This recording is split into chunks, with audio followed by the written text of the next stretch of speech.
Next, we have Deb Belia. Welcome. Thank you. And if you wouldn't mind to state to the committee your name and who you represent. Yes, I'm Deb Belia, and I represent myself and my family as Mark does. I'm way out of my comfort zone here, but I'm here to make people aware of what's happening in our own local schools. I don't believe political correctness is anything more than an excuse to stifle the First Amendment, so please don't expect that from me. Thank you for the opportunity to speak today. I am a wife, mom, and grandma, and blessed to be all three. I am a member of Conservatives of District 9. I have never been political in my life. And now, my fight today has everything to do with politics. Now that politics are rushing through the veins of schools and forced into our young children's heads. What's in store for our young people that are schooled by racism and hate and subjected to this abuse? Educators in schools are not teaching our children life skills to survive in the real world. For example, how to hold a job, how to handle finances, how to be a respectful and responsible person. The only teaching that should be done for our children is what aligns with Christian and constitutional values that allow them to be the best they can be to excel in their lifetimes. The leftist, non-God-fearing, America-hating, racist values are not this. The leftist mentality supports pedophilia, full-term abortion, confused what a boy or a girl is, destroys books, cartoons, names of groceries, historical statues, history itself, and the latest, releasing the requirement to meet the recommendations to read, write, and do math to graduate.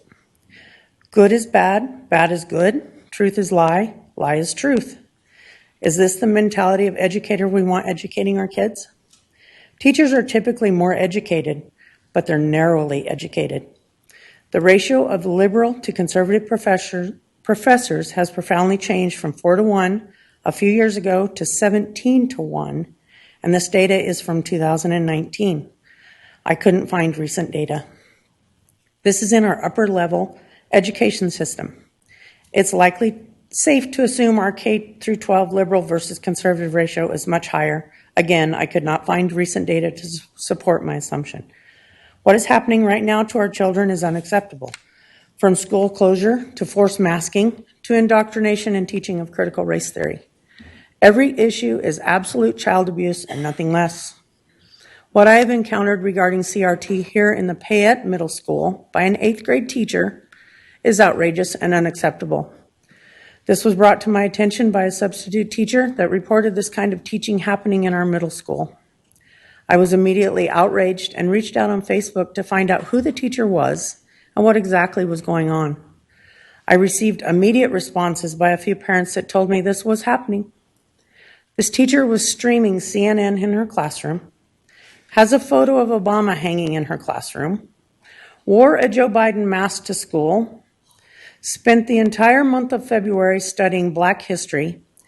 A student came home crying and upset because she felt bad for being white after a class, and how many other kids felt the same that we don't know about. And the Monday after CPAC, when President Trump spoke, she was screaming at the kids saying Trump was all their fault and they should be ashamed. When parents complained to the superintendent and principal, one of the kids was then retaliated against by this teacher. Again, how many others that we don't know about? The retaliation was grade-driven from A's to D's. The parents were not satisfied with the results from the administration. One student was removed by parents from the class and homeschooled, and not as a result of one incident, but many with no acceptable results from administration to stop her. One student enduring any of this is too many. In Payette High School, an algebra class teacher had a pop quiz for Black history via the Kahoot app. Racist teachers do not belong in our schools, and they need to be removed. Cambridge School District has approved EL education curriculum. EL education, K-8 language arts curriculum, address topics of race, racism, anti-racism, and cultural proficiency. Boise State University has a student equity training program. Equity no longer means working for something and you own it. The left has perverted it to mean that everyone should start out and have the exact same opportunity in life. One part of that equity training is a racial inventory quiz. This in itself should cause concern. This racial inventory quiz has lots of jaw-dropping questions, but the one question that stands out is, what event most directly gave rise to the idea of white supremacy? The correct answer that BSU requires is the Declaration of Independence. These people hate our country, and these people are teaching our kids.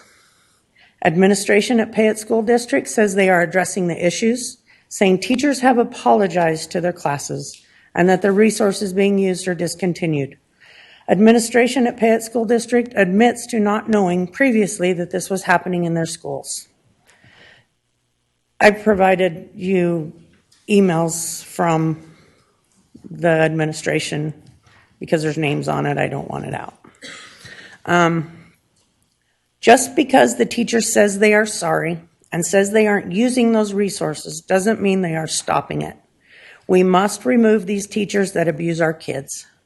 No teacher ever has the right to impose, force, or expose any student to any political view, period. Any teacher that crosses that line must be removed immediately from our children with zero tolerance whatsoever. At the time of the event, the teacher can no longer be trusted to educate properly. Teachers are there to help students think for themselves, not think like them. Administration is not there for daycare services for teachers. This is the reason for immediate dismissal, with the same teacher to lose the teaching certificate to educate in the state of removal. Accountability must be the top priority with anything to do with our kids. We cannot allow this type of educator to remain. Who our kids are locked up day in and day out with is a tragedy, and it must be stopped now. Examples must be made of these teachers showing this zero tolerance for any part of it. One and go, that's it. No negotiation, no I'm sorries. There has got to be maximum pressure put on the school boards and administration to force them to remove these child abusers from the system. We all know that if the colors were switched from white to black or black to white, those teachers would be out. The 8th grade teacher at the middle school is also a city councilor who, even after her supposed scolding by administration regarding her actions at school, continues with her political agenda at a city council meeting with her request because several flags are being flown about town and when picking up a student at the school, and that one of those flags has a word on it she doesn't like. The name following the word is Biden, and she says it offends her. We all full well and know if it had a different name on it, there would be no issues. She was wondering if we, the council, need to explain this, clean this up, or if we can do something to denote a higher expectation around school zones. The city attorney urged the council to tread carefully on this issue, and no action was taken on the matter at that meeting. This in itself shows this teacher is not willing to stop with her political agenda and is an absolute threat to our kids that are within her helm. No student is to be told they are oppressed or the oppressor, a victim or an assailant ever. CRT teaches our kids to hate each other. CRT is dangerous. Children should be judged by the contents of their character, not their skin. We must have clear, concise direction for teachers and administration. We must have expulsion consequences for teachers and administration. We must have legal remedy for parents. We must remove federal funding for schools, or funding stays with the student and parents. We must apply maximum pressure. All of us. Thank you for listening. Thank you, Deb, for your testimony. Are you willing to entertain questions from the committee? Any questions for Deb? Oh, go ahead, Isaac. Do we have that material, those emails or what have you, that you've cited? Yes, you do. Yeah. Do we have it in our packet? Okay. In your folder, Isaac. Any other questions from the committee? Okay, thank you so much for being here today. Thank you.